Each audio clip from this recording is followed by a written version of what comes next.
Sabe aquele seu amigo que não pode ver um direct piscando que já se apaixona?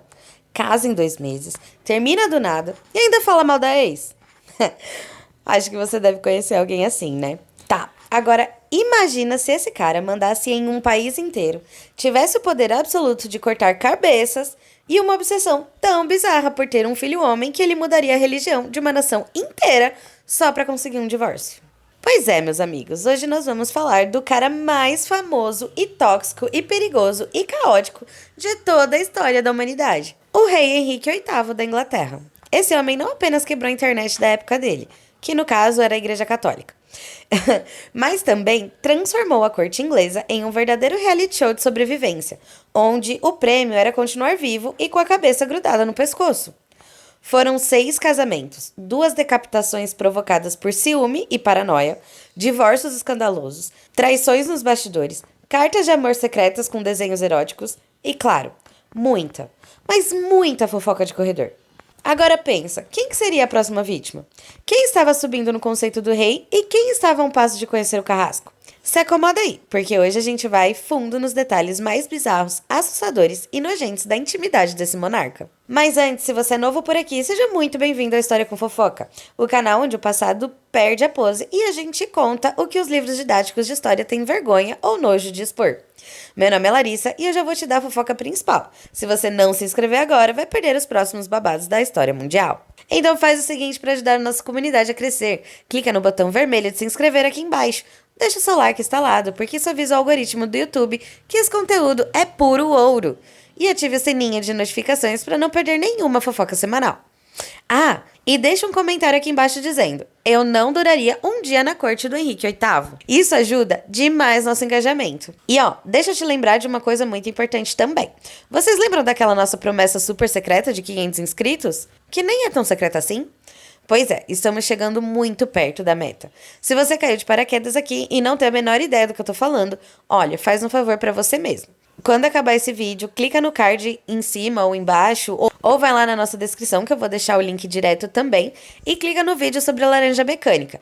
Além do vídeo estar incrível e super curioso, também tem a explicação dessa nossa promessa de 500 inscritos. Lá eu explico tudinho, detalhe por detalhe, o que vai acontecer quando batermos nossa meta. Você não vai querer ficar de fora, sério. Mas enfim, chega de enrolação, né, galera? Solta a vinheta que o chá real de hoje tá fervendo.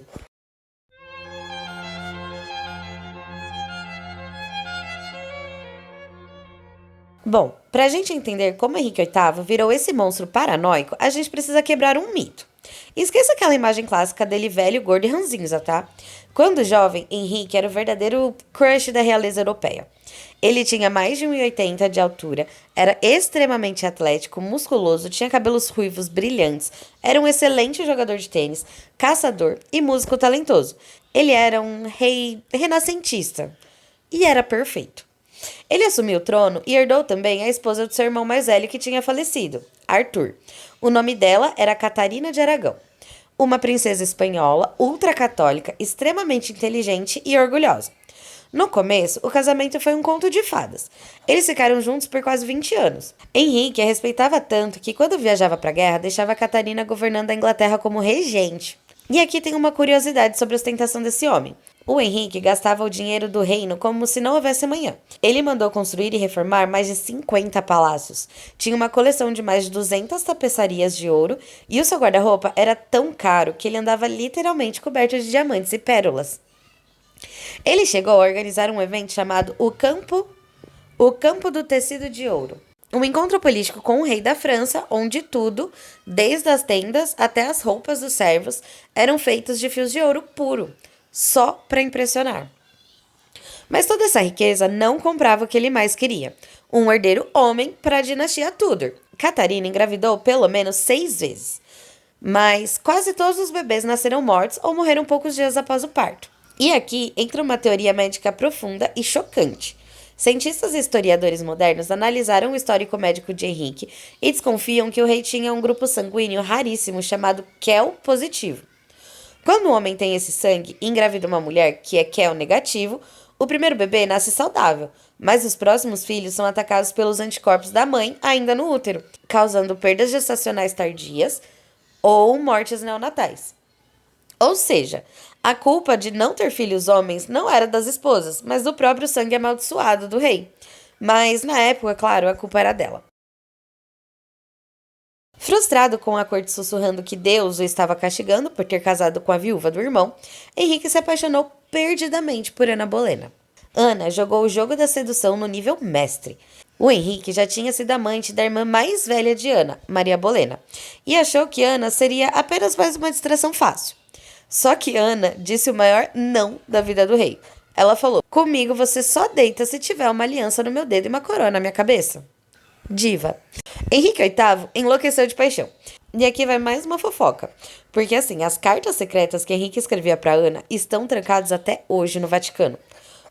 Agora fala pra mim, por que elas estão lá? Bom, porque quando Henrique rompeu com a Igreja Católica, os espiões do Papa roubaram essas cartas da Inglaterra para usar como uma prova de que o rei estava agindo por luxúria e pecado, e não por motivos teológicos. Nessas cartas, Henrique escrevia que queria estar nos braços dela e desenhava corações com as iniciais deles. O rei mais temido da Europa agindo como um adolescente bobo. Fala pra mim que fofinho.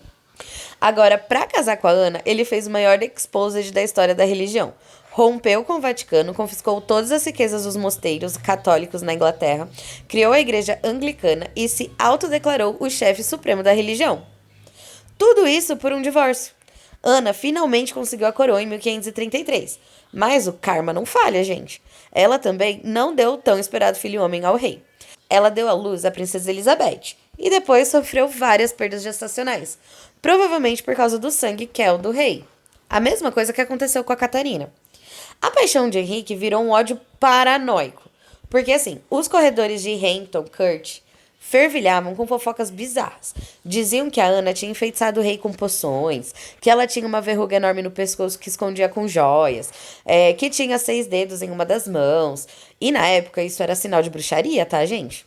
E aí, para se livrar dela, o conselheiro do rei, o Thomas Cromwell, forjou acusações de que a Ana o traía com 5 homens da corte, incluindo o próprio irmão dela. Ana foi presa e decapitada na Torre de Londres em 19 de maio de 1536.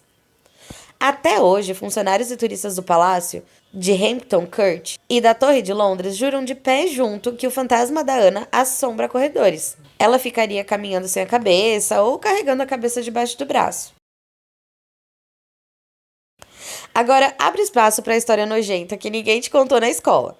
Em 1536, o mesmo ano do falecimento da Ana Bolena, Henrique sofreu um acidente gravíssimo de jousting, aquela justa com lanças e cavalos.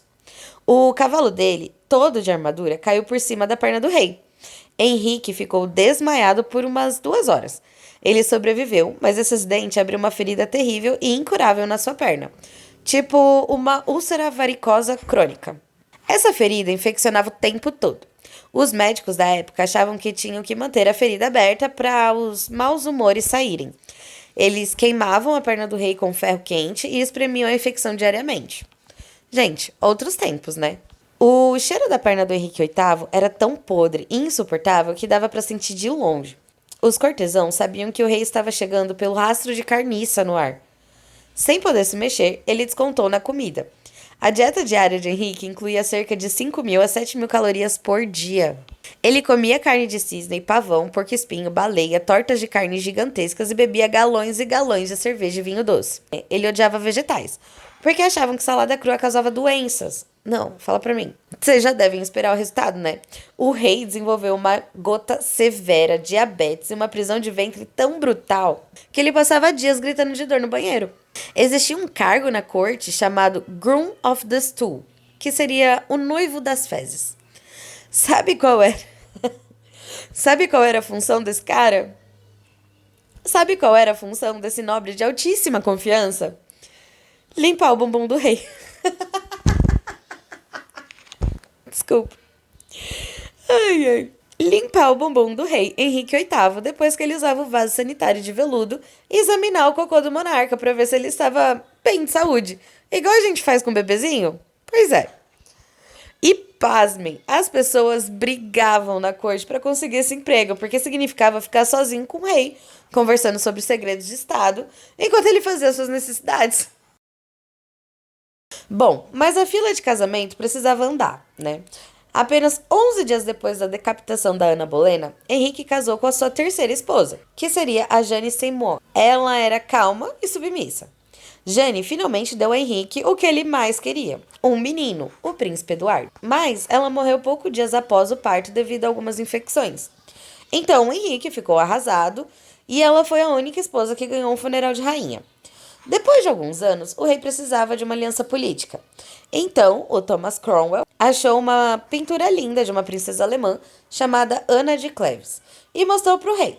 O Henrique gostou muito dela e aceitou o casamento. Mas quando ela chegou à Inglaterra, o choque.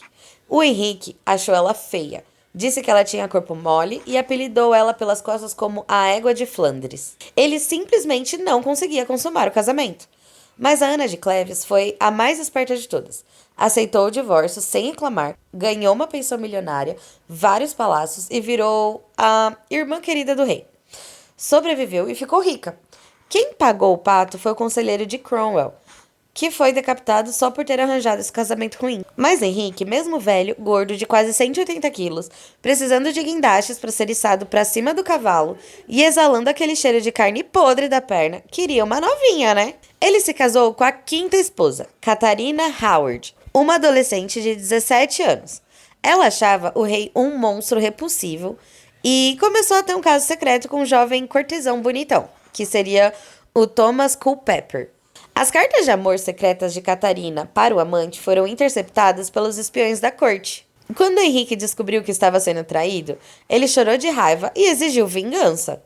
Catarina Howard foi decapitada por autotraição em 1542. Outro fantasma que dizem assombrar o palácio de Hampton Court até hoje é o dela, correndo e gritando por misericórdia. Bom, por fim, a sexta e última esposa foi a Catarina Parr, uma viúva madura e inteligente que funcionou basicamente como uma enfermeira de luxo. Ela usou sua lábia, fingiu submissão absoluta e conseguiu sobreviver aos humores explosivos e paranoicos do monarca até ele morrer em 1547. E aqui vai uma curiosidade bem macabra. Quando Henrique VIII morreu, o seu corpo estava tão inchado, cheio de gases, pus e gordura, que durante o transporte para o velório, o caixão de chumbo e madeira não aguentou a pressão interna. O caixão literalmente explodiu, no meio da noite, na Abadia de Sion. E dizem os relatos da época que pela manhã os guardas encontraram cães de rua lambendo os restos mortais do rei no chão da igreja. Um fim bizarro e nojento para o rei mais orgulhoso da Inglaterra. Bom, no final das contas, Henrique VIII passou a vida inteira derramando sangue, destruindo vidas e decapitando cabeças para garantir um herdeiro homem que continuasse o seu legado. E sabe qual é a maior ironia de toda essa história profunda? O seu único filho homem, Eduardo VI, assumiu o trono super jovem e morreu logo depois, aos 15 anos. Quem realmente brilhou e transformou a Inglaterra em uma superpotência mundial foram suas filhas mulheres, que ele tanto rejeitou e humilhou. Mary I e principalmente Elizabeth I, que governou por 45 anos na chamada Era de Ouro Inglesa. O destino adora rir da cara de homens machistas e soberbos, não é mesmo? A história do Henrique VIII nos mostra que a corte inglesa era um tabuleiro de xadrez humano e sangrento, onde um passo em falso e uma fofoca mal contada ou uma carta de amor interceptada podiam custar literalmente a sua cabeça. Mas e aí, e você? O que achou dessa fofoca histórica de proporções reais? Qual das 6 esposas foi a mais inteligente e estrategista na sua opinião? Qual delas foi a que mais te deu empatia? Porque, no final das contas, todas elas sofreram um pouquinho, né?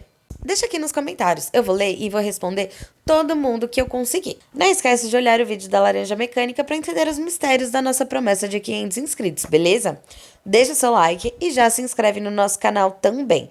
Compartilhe para aquele seu amigo, primeiro pra gente bater a nossa meta e segundo, pra gente espalhar a curiosidade pelo mundo. E como eu sempre digo por aqui, quem estuda o nosso passado descobre que o presente é só uma fofoca reciclada.